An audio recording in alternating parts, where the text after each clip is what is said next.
নমস্কার বন্ধুরা, আমাদের ইউটিউব চ্যানেলের পক্ষ থেকে একবার স্বাগত। আজকে এই ভিডিওতে আমরা আলোচনা করব পশ্চিমবঙ্গের আরও একটি গুরুত্বপূর্ণ চাকরির বিজ্ঞপ্তি সম্পর্কে, যেখানে পৌরসভার তরফ থেকে গ্রুপ ডি পোস্টে নতুন নিয়োগ শুরু হলো এবং তোমরা অ্যাপ্লিকেশন করতে পারবে মাধ্যমিক পাস শিক্ষাগত যোগ্যতায়। অর্থাৎ যদি তুমি মাধ্যমিক পাস করে থাকো তাহলে গুরুত্বপূর্ণ পোস্টে তুমি চাকরি পেতে পারো, যেখানে 7ই ফেব্রুয়ারি 2025 হচ্ছে লাস্ট ডেট। অর্থাৎ এই নির্দিষ্ট সময়ের মধ্যে অ্যাপ্লিকেশন পুরোপুরি কমপ্লিট করতে হবে। তো সেক্ষেত্রে সুবর্ণ সুযোগ রয়েছে, মাধ্যমিক পাস চাকরি রয়েছে এবং তোমরা প্রত্যেকে অবশ্যই অ্যাপ্লিকেশন করতে পারবে। তো সেক্ষেত্রে এই ভিডিওটি পুরোপুরি দেখো, এই নিয়োগ সংক্রান্ত প্রত্যেকটি তথ্য সম্পর্কে আলোচনা করব। অর্থাৎ তুমি কিভাবে অ্যাপ্লিকেশন করতে পারবে, সিলেকশন প্রসেস কী রয়েছে, তোমাদের পরীক্ষা কবে হবে, প্রত্যেকটি তথ্য সম্পর্কে আলোচনা করব। তো সেক্ষেত্রে সম্পূর্ণভাবে দেখো এবং তোমরা প্রত্যেকেই অবশ্যই অ্যাপ্লিকেশন করে দেবে। তার পাশাপাশি তোমাদের প্রত্যেককে রিকোয়েস্ট করব, যদি ভিডিওটি ইনফরমেটিভ বলে মনে হয় তাহলে অবশ্যই লাইক করে দেবে, তোমাদের বন্ধুদের শেয়ার করে দেবে এবং এই ধরনের নিয়মিত চাকরির বিজ্ঞপ্তিগুলি পাওয়ার জন্য অবশ্যই চ্যানেলটি সাবস্ক্রাইব করে রাখো। এই চ্যানেল থেকে তোমরা পশ্চিমবঙ্গের এবং কেন্দ্রীয় সরকারের প্রত্যেকটি গুরুত্বপূর্ণ চাকরির বিজ্ঞপ্তিগুলি সময় মতো পেয়ে যাবে। তো দেখো, যারা এখানে অ্যাপ্লিকেশন করবে তাদের ক্ষেত্রে জানিয়ে রাখি, এখানে তোমরা অ্যাপ্লিকেশন করতে পারবে অফলাইনে। অর্থাৎ এই যে অ্যাপ্লিকেশন ফর্মটি রয়েছে, এই ফর্মটি তোমাদের খুব ভালোভাবে ফিল আপ করতে হবে, প্রত্যেকটি ডকুমেন্ট অ্যাটাচ করতে হবে এবং তোমাদের মিউনিসিপ্যাল অফিসে জমা করে আসতে হবে। এবং জমা করার যে লাস্ট ডেট সেটি হচ্ছে 7ই ফেব্রুয়ারি 2025। অর্থাৎ এই নির্দিষ্ট সময়ের মধ্যে তোমাদের নির্দিষ্ট মিউনিসিপ্যাল অফিসে গিয়ে জমা করে আসতে হবে ফিজিক্যালি। এবং দেখো, এখানে একটি তথ্য যারা ফিল আপ করবে, শুরুতেই দেখো বলা হয়েছে please fill up the application in capital letter accept signature in. অর্থাৎ সিগনেচার বাদ দিয়ে যা কিছু তথ্য এখানে চেয়েছে প্রত্যেকটি তোমাদের কিন্তু ক্যাপিটাল লেটারেই ফিল আপ করতে হবে। এগুলো মাথায় রেখে খুব ভালোভাবে কিন্তু তোমাদের ফিল আপ করতে হবে। কোনো জায়গাতে যদি কোনোভাবে ভুল হয়ে থাকে তাহলে কিন্তু অ্যাপ্লিকেশন ফর্ম পুরোপুরি রিজেক্টেড হয়ে যাবে। তো সেক্ষেত্রে যারা অ্যাপ্লিকেশন করবে, recent passport size colour photograph, এখানে ক্রস সিগনেচার করতে হচ্ছে, ক্যাপিটাল লেটারে প্রত্যেকটি তথ্য তুমি দেবে এবং তারপরে সিগনেচার নর্মাল যেমন সিগনেচার হয়ে থাকে সেটা তুমি করে প্রত্যেকটি ডকুমেন্ট অ্যাটাচ করতে হবে। অর্থাৎ শিক্ষাগত যোগ্যতা থেকে শুরু করে বয়সের প্রমাণপত্রের ডকুমেন্ট এবং যে তোমার লোকেশন রয়েছে অর্থাৎ রেসিডেন্সিয়াল প্রুফের যে ডকুমেন্ট প্রত্যেকটি কিন্তু অ্যাটাচ করতে হবে এবং মিউনিসিপ্যাল অফিসে 7ই ফেব্রুয়ারি 2025 মধ্যে জমা করতে হবে।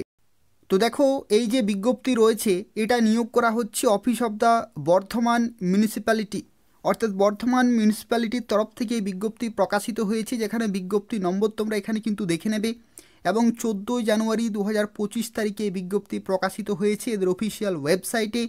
এবং এখানে যে পোস্টটি নিয়োগ করা হচ্ছে সেই পোস্টের নাম হচ্ছে honorary health worker. Honorary health worker হচ্ছে একটি গ্রুপ ডি পোস্ট, যেখানে মিউনিসিপ্যালিটির তরফ থেকে নিয়োগ করা হয় এবং পশ্চিমবঙ্গে যে সমস্ত বিভিন্ন মিউনিসিপ্যালিটি রয়েছে সেই সমস্ত মিউনিসিপ্যালিটিতে বিভিন্ন সময় কিন্তু নিয়োগ হয়ে থাকে। বিভিন্ন মিউনিসিপ্যালিটিতে অ্যাপ্লিকেশন শুরু হয়ে গেছে। যদি তুমি অন্যান্য লোকেশন থেকে এই ভিডিওটি দেখছো তাহলে অবশ্যই কমেন্ট করে জানাবে তুমি কোন মিউনিসিপ্যালিটি থেকে এই ভিডিওটি দেখছো। সেই লোকেশনে যদি নিয়োগ শুরু হয়েছে আমি তোমাদের সেই নির্দিষ্ট যে পিডিএফ রয়েছে সেটা আমি শেয়ার করে দেব এবং নির্দিষ্ট সময়ের মধ্যে অবশ্যই অ্যাপ্লিকেশন করে দেবে। অর্থাৎ এটা হচ্ছে বর্ধমান মিউনিসিপ্যালিটির তরফ থেকে। এবং পশ্চিমবঙ্গে যদি তুমি অন্যান্য জেলা থেকে দেখছো বিভিন্ন মিউনিসিপ্যালিটি থেকে, তাহলে অবশ্যই কমেন্ট করে জানাবে।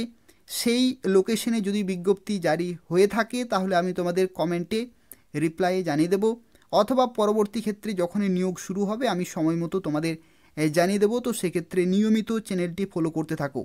দেখো, এখানে টোটাল ভ্যাকেন্সি রয়েছে 36টি, অর্থাৎ টোটাল 36 জনকে অনারারি হেলথ ওয়ার্কার পোস্টে নিয়োগ করা হচ্ছে। দেখো, এখানে শুরুতেই দেখো বলা হচ্ছে candidate must B A resident of Bardhaman municipality. অর্থাৎ বর্ধমান মিউনিসিপ্যালিটির কিন্তু তোমাদের স্থায়ী বাসিন্দা হতে হবে, যেখানে মাস্ট বি এ ফিমেল। অর্থাৎ এখানে কিন্তু কেবলমাত্র মহিলারাই অ্যাপ্লিকেশন করতে পারবে। যেখানে দেখো, এখানে বলা হয়েছে যে 30 থেকে 40-এর মধ্যে কিন্তু বয়স হতে হবে যদি তুমি জেনারেল ক্যাটাগরি হয়ে থাকো। তাহলে জেনারেল ক্যাটাগরিতে 30 থেকে 40 সেখানে 1 জানুয়ারি 2025 ডেট অনুসারে ক্যালকুলেট করা হবে। আর যদি তুমি SC ST OBC A OBC B হয়ে থাকো তাহলে 22 থেকে 40 বছর পর্যন্ত অ্যাপ্লিকেশন করতে পারবে। দেখো এখানে তোমাদের জানিয়ে রাখি, যদি তুমি জেনারেল ক্যাটাগরি হয়ে থাকো তাহলে 30 থেকে 40-এর মধ্যে কিন্তু বয়স হতে হবে, তাহলে তুমি কিন্তু এখানে অ্যাপ্লিকেশন করতে পারবে 30 থেকে 40-এর মধ্যে। আর বাকি ক্যাটাগরির ক্ষেত্রে অর্থাৎ যদি তুমি SC ST OBC A OBC B হয়ে থাকো তাহলে 22 থেকে 40-এর মধ্যে কিন্তু হতে হবে। ঠিক আছে, তো সেক্ষেত্রে তুমি কোন ক্যাটাগরিতে অ্যাপ্লিকেশন করছো সেই ক্যাটাগরি ওয়াইজ তোমাদের কিন্তু বয়সের ছাড়গুলো রয়েছে। এখানে দেখো বলা হয়েছে শুড বি ম্যারিড, ডিভোর্স অথবা উইডো, অর্থাৎ এখানে বলা হচ্ছে যে বিবাহিতা কিংবা বিবাহ বিচ্ছিন্না কিংবা এখানে বিধবা মহিলা কিন্তু হতে হবে, তাহলেই তোমরা এখানে অ্যাপ্লিকেশন করতে পারবে। এবং সেই সংক্রান্ত যে প্রুফ সেটাও কিন্তু তোমাদের অবশ্যই দেখাতে হবে। অর্থাৎ যদি তুমি বিবাহিতা হয়ে থাকো তাহলে একটি সরকারি গভর্নমেন্ট যে ডকুমেন্ট রয়েছে সেই গভর্নমেন্ট ডকুমেন্ট অবশ্যই তোমার স্বামীর নাম কিন্তু লেখা থাকতে হবে, তাহলে ম্যারিড ক্যাটাগরিতে তুমি অ্যাপ্লিকেশন করতে পারবে। ডিভোর্সের ক্ষেত্রে যে কোর্ট অর্ডার রয়েছে, যে ডিভোর্সে যে পেপার রয়েছে সেটা কিন্তু তোমাকে জেরক্সের আকারে সাবমিট করতে হচ্ছে, অথবা উইডোর ক্ষেত্রেও কিন্তু প্রমাণস্বরূপ তোমাদের ডেথ সার্টিফিকেটের যে প্রুফ রয়েছে সেটাও কিন্তু তোমাদের জমা করতে হবে। তো সেক্ষেত্রে ম্যারিটাল স্ট্যাটাস কিন্তু অবশ্যই এখানে গুরুত্বপূর্ণ, এগুলো কিন্তু অবশ্যই তোমাদের শো করতে হবে। এখানে দেখো শিক্ষাগত যোগ্যতার ক্ষেত্রে বলা হয়েছে মাধ্যমিক পাস হচ্ছে শিক্ষাগত যোগ্যতা, কিন্তু যদি তোমার হায়ার কোয়ালিফিকেশান থাকে তবু তুমি এখানে অ্যাপ্লিকেশন করতে পারবে, কিন্তু মাধ্যমিকে প্রাপ্ত নম্বরেই কিন্তু এখানে ধরা হবে। তো দেখো এখানে সিলেকশনের ক্ষেত্রে তোমাদের জানিয়ে রাখি, এখানে কোনো রকমের লিখিত পরীক্ষা হবে না, সরাসরি ইন্টারভিউর মাধ্যমে তুমি চাকরি পাবে। এবং মাধ্যমিকে তুমি কত পার্সেন্ট নম্বর পেয়েছো সেখান থেকে তোমাদের 90% নম্বর কিন্তু ডিপেন্ড করবে, 90% নম্বর কিন্তু ডিপেন্ড করবে মাধ্যমিক থেকে। অর্থাৎ মাধ্যমিকে তুমি কত নম্বর পেয়েছো সেখান থেকে 90% কিন্তু নেওয়া হবে। আর যে ইন্টারভিউ তোমাদের হবে সেই ইন্টারভিউর ক্ষেত্রে তোমাদের 10% নম্বর কিন্তু ডিপেন্ড করছে। তো সেক্ষেত্রে দেখো 90+ এখানে 10 হচ্ছে, অর্থাৎ 100% এখানে দাঁড়াচ্ছে। সেই 100%-এর মধ্যে টোটাল ইভ্যালুয়েশন হবে এবং সেখান থেকে যাদের সর্বোচ্চ নম্বর থাকবে তারাই অনারারি হেলথ ওয়ার্কার পোস্টে বর্ধমান মিউনিসিপ্যালিটিতে চাকরি পেয়ে যাবে। এখানে দেখো বেতনের ক্ষেত্রে বলা হয়েছে 4500 টাকা এখানে কিন্তু রেমুনারেশন তোমরা প্রতি মাসে পেয়ে যাবে, এটা হচ্ছে কন্ট্রাকচুয়াল বেসিসে নিয়োগ করা হচ্ছে। তো সেক্ষেত্রে যদি তুমি 4500 টাকা পার মান্থ স্যালারিতে চাকরি করতে চাইছো বর্ধমান মিউনিসিপ্যালিটিতে তাহলে অবশ্যই এখানে অ্যাপ্লিকেশন করে দেবে।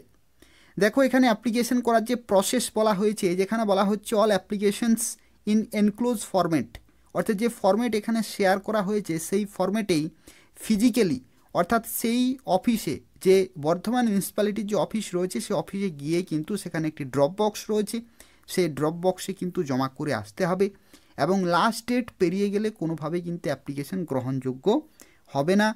দ্বিতীয়ত দেখো বলা হয়েছে ইনকমপ্লিট যদি ইনফরমেশন থাকে অথবা নন ফুলফিলমেন্ট অফ এলিজিবিলিটি ক্রাইটেরিয়া, অর্থাৎ যে এলিজিবিলিটি ক্রাইটেরিয়া এখানে চেয়েছে সেগুলো যদি মিসম্যাচ হয় তাহলেও কিন্তু রিজেক্টেড হয়ে যাবে।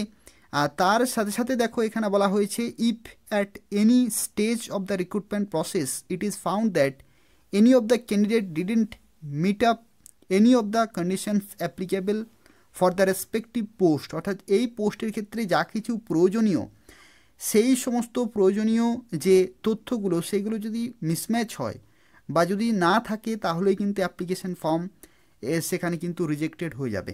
তো সেক্ষেত্রে এলিজিবিলিটি ক্রাইটেরিয়া অত্যন্ত গুরুত্বপূর্ণ, বয়স তোমাদের থাকতে হবে, সেই লোকেশনের বাসিন্দা হতে হবে, তাহলেই কিন্তু তুমি এখানে অ্যাপ্লিকেশন করতে পারবে। অ্যাপ্লিকেশনের সময়সূচি দেখো বলা হয়েছে 16 জানুয়ারি 2025 সকাল 11টা থেকে অ্যাপ্লিকেশন চলছে এবং 7 ফেব্রুয়ারি 2025 বিকাল 5টা পর্যন্ত তুমি এখানে অ্যাপ্লিকেশন করতে পারবে। এবং দেখো এটা হচ্ছে অফিসিয়াল ওয়েবসাইট, এই ওয়েবসাইট থেকে তুমি এই নিয়োগ সংক্রান্ত আরও তথ্যগুলো জানতে পারবে। এবং এই যে পিডিএফটি রয়েছে সেটাও কিন্তু তুমি সেই ওয়েবসাইট থেকেই ডাউনলোড করতে পারবে, অথবা এই যে ফর্মটি রয়েছে সেই ফর্মের যে পিডিএফ রয়েছে সেই পিডিএফটি তোমরা পেয়ে যাবে এই ভিডিওর ডেসক্রিপশান বক্সে। সেই ডেসক্রিপশান বক্স তোমরা চেক করবে, সেখান থেকে পিডিএফের একটি লিঙ্ক দেওয়া রয়েছে, সেখানে ক্লিক করবে, পিডিএফ তুমি সেখান থেকে ডাউনলোড করতে পারবে, অথবা তুমি চাইলে সরাসরি এদের অফিসিয়াল ওয়েবসাইটে চেক করে সেখান থেকেও কিন্তু ফর্মটি ডাউনলোড করতে পারবে। তো দেখো, যারা এদের অফিসিয়াল ওয়েবসাইট থেকে এই নোটিশটি ডাউনলোড করতে চাইছো তাদের ক্ষেত্রে জানিয়ে রাখি, প্রথমেই তোমাদের আসতে হবে বর্ধমান municipality.gov.in এই নির্দিষ্ট অফিসিয়াল ওয়েবসাইটে, এবং দেখো এখানে বলা হয়েছে এমপ্লয়মেন্ট নোটিশ, এখানে তোমরা ক্লিক করবে, এবং যখনই এই লেখাতে ক্লিক করবে দেখো নিচের দিকে অনেকগুলো নোটিশ কিন্তু এখানে রয়েছে, এটা হচ্ছে নোটিশ বোর্ড, এবং এখানে দেখো একটি নোটিশ রয়েছে recruitment of honorary health worker notification, এবং এখানে দেখো ভিউ ডিটেলস রয়েছে। এই ভিউ ডিটেলসে যখনই তুমি ক্লিক করবে সেই পিডিএফ কিন্তু ডাউনলোড হয়ে যাবে, সেখানে তুমি অ্যাপ্লিকেশন ফর্মটিও কিন্তু পেয়ে যাবে, অর্থাৎ এখান থেকেও তুমি ডাউনলোড করতে পারছো সরাসরি, অথবা এই ভিডিওর ডেসক্রিপশান বক্সে লিঙ্ক রয়েছে, সেখান থেকে তুমি সরাসরি সেই পিডিএফটি ডাউনলোড করতে পারবে। তো এই হচ্ছে আজকের একটি গুরুত্বপূর্ণ চাকরি বিজ্ঞপ্তি। যারা অ্যাপ্লিকেশন করতে চাইছো 7ই ফেব্রুয়ারি 2025 মধ্যে অবশ্যই অ্যাপ্লিকেশন পুরোপুরি কমপ্লিট করে দেবে। তবু যদি কোনো প্রশ্ন থাকে তাহলে অবশ্যই কমেন্ট করে জানাবে, আমি তোমাদের সময় মতো জানিয়ে দেব। তার পাশাপাশি তোমরা প্রত্যেকেই ভিডিওটি লাইক করে দেবে, তোমাদের বন্ধুদের শেয়ার করে দেবে, এবং চ্যানেলটি অবশ্যই সাবস্ক্রাইব করে রাখো এই ধরনের নিয়মিত চাকরির বিজ্ঞপ্তিগুলি পাওয়ার জন্য। অর্থাৎ এই চ্যানেল থেকে তোমরা পশ্চিমবঙ্গের এবং কেন্দ্রীয় সরকারের প্রত্যেকটি গুরুত্বপূর্ণ চাকরির বিজ্ঞপ্তিগুলি সময় মতো পেয়ে যাবে।